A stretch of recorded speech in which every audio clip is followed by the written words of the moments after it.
బ్రహ్మార్పణం.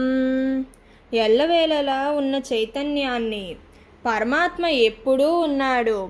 అది తప్ప రెండవ వస్తువు లేదు. దానికి జాగ్రత్త స్వప్న సుషుప్తులు లేవు.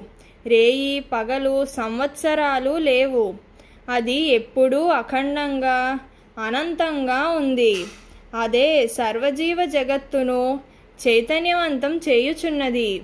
నేను అదై ఉన్నాను. జీవజగత్తులు నేనే. నేను ఆత్మని.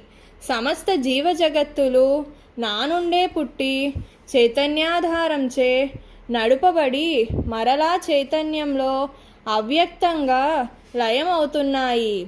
సర్వజీవ జగత్తులు ప్రకాశింపజేసేది నేనే. నేను అన్నింటినీ ప్రకాశింపజేసేవాడిని మరియు దేనిని అంటని పరమశుద్ధ సాక్షి చైతన్య స్వరూపమును అయ్యున్నాను. బ్రహ్మార్పణం.